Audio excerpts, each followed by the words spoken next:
28 मई 2026 बकरी ईद का दिन। चारों तरफ त्योहार का माहौल था, लेकिन उसी दिन एक 17 साल के लड़के के साथ जो हुआ उसने पूरे देश को हिलाकर रख दिया। कुछ लड़कों ने उसे घेर लिया। उनमें से एक ने उसकी आंखों में देखते हुए पूछा, क्या तुमने कभी बकरा हलाल होते देखा है? डर चुके उस लड़के ने धीरे से जवाब दिया, नहीं। लड़का मुस्कुराया और बोला, आओ आज दिखाते हैं। लेकिन इसके बाद जो हुआ वह किसी बुरे सपने से कम नहीं था। यह कहानी है 17 साल के सूर्य प्रताप चौहान की, यानी सूरज की। सूरज गाजियाबाद की खोड़ा कॉलोनी में रहता था। उसका परिवार मूल रूप से उत्तर प्रदेश के एटा जिले का रहने वाला था, लेकिन बेहतर भविष्य की तलाश में सालों पहले खोड़ा आकर बस गया था। 2 साल पहले लंबी बीमारी के कारण उसके पिता की मौत हो गई थी।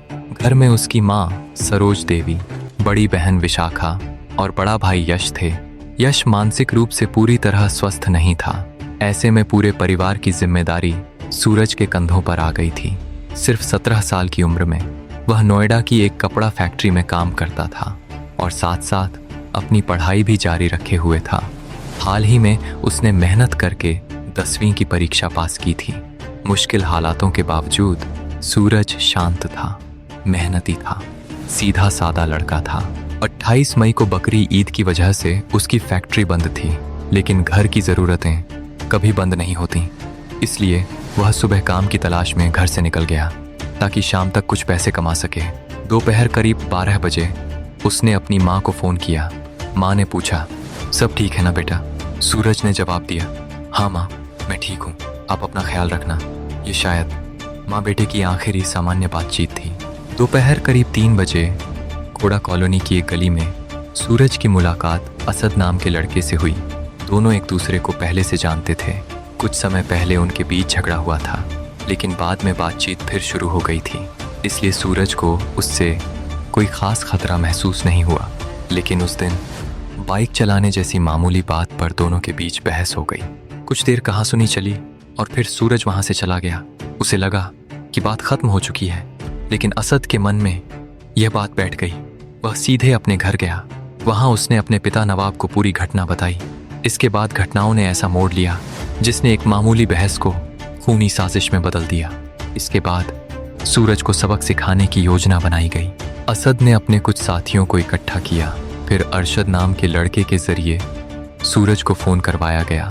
उसे कहा गया, पुरानी बातें भूल जाओ और ईद की मुबारकबाद देने के लिए मिलने आ जाओ। सूरज को इस बात का बिल्कुल अंदाज़ा नहीं था कि उसके लिए जाल बिछाया जा चुका है।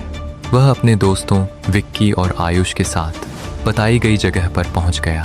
यह जगह थी नवनीत विहार की गली नंबर 4, चौधरी स्कूल और शर्मा डेयरी के पास का इलाका।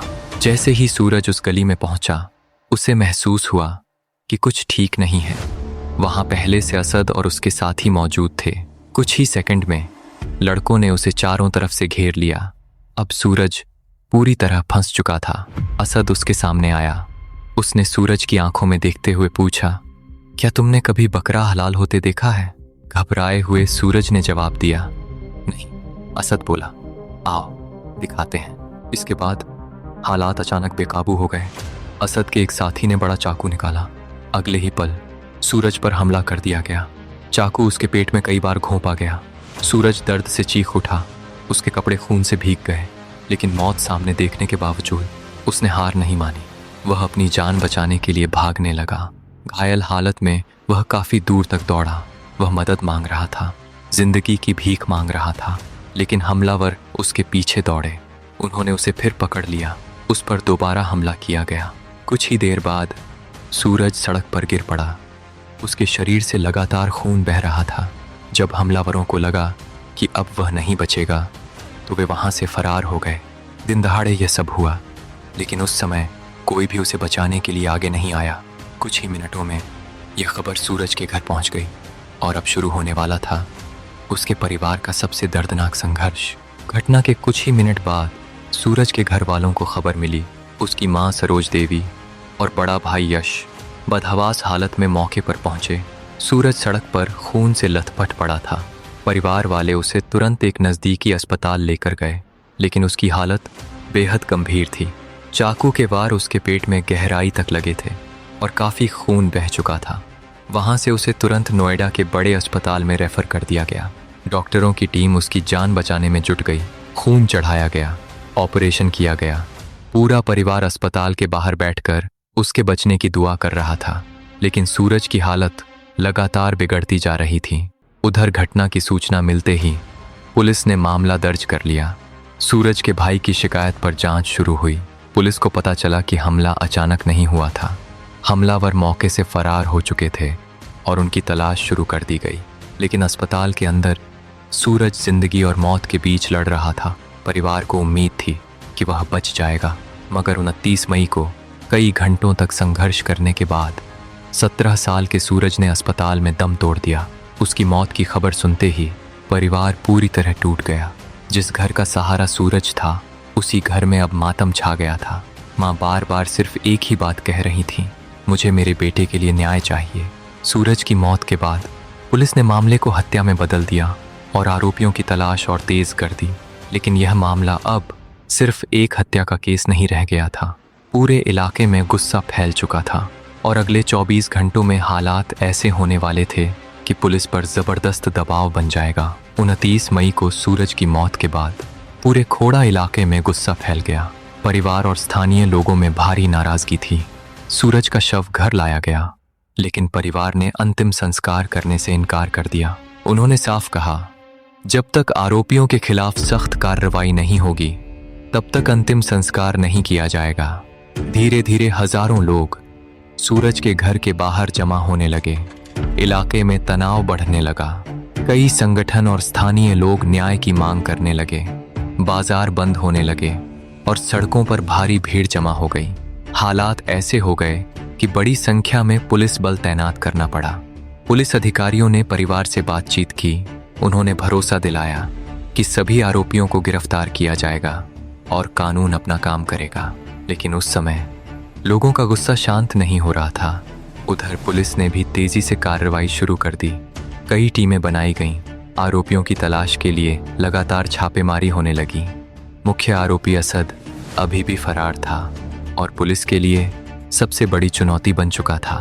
30 मई को पुलिस को बड़ी सफलता मिली। छापेमारी के दौरान 3 आरोपियों को गिरफ्तार कर लिया गया। इनमें असद का पिता नवाब और उसके 2 साथी भी शामिल थे। पूछताछ में पुलिस को घटना से जुड़ी कई महत्वपूर्ण जानकारियां मिली। अब जांच में यह साफ हो चुका था कि मामला केवल एक साधारण झगड़े से कहीं ज्यादा गंभीर था। लेकिन सबसे बड़ा आरोपी अभी भी पुलिस की गिरफ्त से बाहर था और पूरा इलाका सिर्फ एक सवाल पूछ रहा था, असद कहाँ है? इसी बीच पुलिस को उसके बारे में एक ऐसी सूचना मिली जिसने पूरे केस की दिशा बदल दी। 30 मई की रात पुलिस को एक महत्वपूर्ण सूचना मिली। जानकारी के अनुसार मुख्य आरोपी असद अपने कुछ साथियों से मिलने और पैसे लेने आने वाला था, जिसके बाद वह इलाके से फरार होने की कोशिश कर सकता था। सूचना मिलते ही पुलिस हरकत में आ गई। खोड़ा और इंदिरापुरम पुलिस की टीमें अलर्ट कर दी गईं। इलाके में कई जगह निगरानी बढ़ा दी गई। रात गहराती जा रही थी। पुलिस इंतजार कर रही थी। हर तरफ खामोशी थी। बस एक ही इंतजार था। फिर देर रात एक बाइक इलाके में आती दिखाई दी। बाइक पर 2 लोग सवार थे। पुलिस के अनुसार उनमें से एक असद था। जैसे ही पुलिस ने उन्हें रोकने की कोशिश की, हालात अचानक बदल गए। पुलिस का कहना है कि असद ने अपने साथी के साथ पुलिस पर फायरिंग शुरू कर दी। जवाब में पुलिस ने आत्मरक्षा में कार्रवाई की। दोनों तरफ से गोलीबारी हुई। इसी दौरान एक पुलिसकर्मी घायल हो गया। वहीं पुलिस की जवाबी कार्रवाई में असद भी गोली लगने से घायल हो गया। गोलीबारी खत्म होते ही पुलिस ने उसे कब्जे में लिया और अस्पताल पहुंचाया, लेकिन डॉक्टर उसे बचा नहीं सके। कुछ ही समय बाद असद को मृत घोषित कर दिया गया। 31 मई की सुबह यह खबर पूरे गाजियाबाद और दिल्ली एनसीआर में फैल गई। मुख्य आरोपी असद पुलिस मुठभेड़ में मारा गया था। जिस आरोपी की तलाश में पुलिस कई दिनों से लगी हुई थी, उसका अध्याय खत्म हो चुका था। लेकिन इस कहानी का अंत अभी बाकी था, क्योंकि अब सबकी नज़र सूरज के परिवार पर थी, जो 3 दिनों से अपने बेटे के अंतिम संस्कार का इंतजार कर रहा था। मां सरोज देवी लगातार न्याय की मांग कर रही थीं। अब मुख्य आरोपी की मौत के बाद परिवार का गुस्सा कुछ हद तक शांत हुआ। 3 दिन बाद आखिरकार सूरज का अंतिम संस्कार किया गया। परिवार ने भारी मन से अपने बेटे को अंतिम विदाई दी। लेकिन कहानी यहीं खत्म नहीं हुई। पुलिस की जांच जारी रही। इस मामले में गिरफ्तार किए गए अन्य आरोपी पहले से पुलिस हिरासत में थे और उनके खिलाफ कानूनी कार्रवाई आगे बढ़ाई गई। उधर पूरे मामले ने इलाके में भारी तनाव पैदा कर दिया था। पुलिस और प्रशासन लगातार हालात को नियंत्रित करने में जुटे रहे ताकि कोई बड़ी कानून व्यवस्था की समस्या पैदा न हो। एक साधारण बहस से शुरू हुआ विवाद कुछ ही घंटों में एक परिवार की दुनिया उजाड़ गया। 17 साल का सूरज, जो अपने परिवार का सहारा था, अब इस दुनिया में नहीं था। उसकी माँ ने अपना बेटा खो दिया, उसकी बहन ने अपना भाई खो दिया और एक परिवार हमेशा के लिए बदल गया। इस मामले में आगे की कानूनी कार्रवाई जारी है और जांच एजेंसियां शेष पहलुओं की जांच कर रही हैं।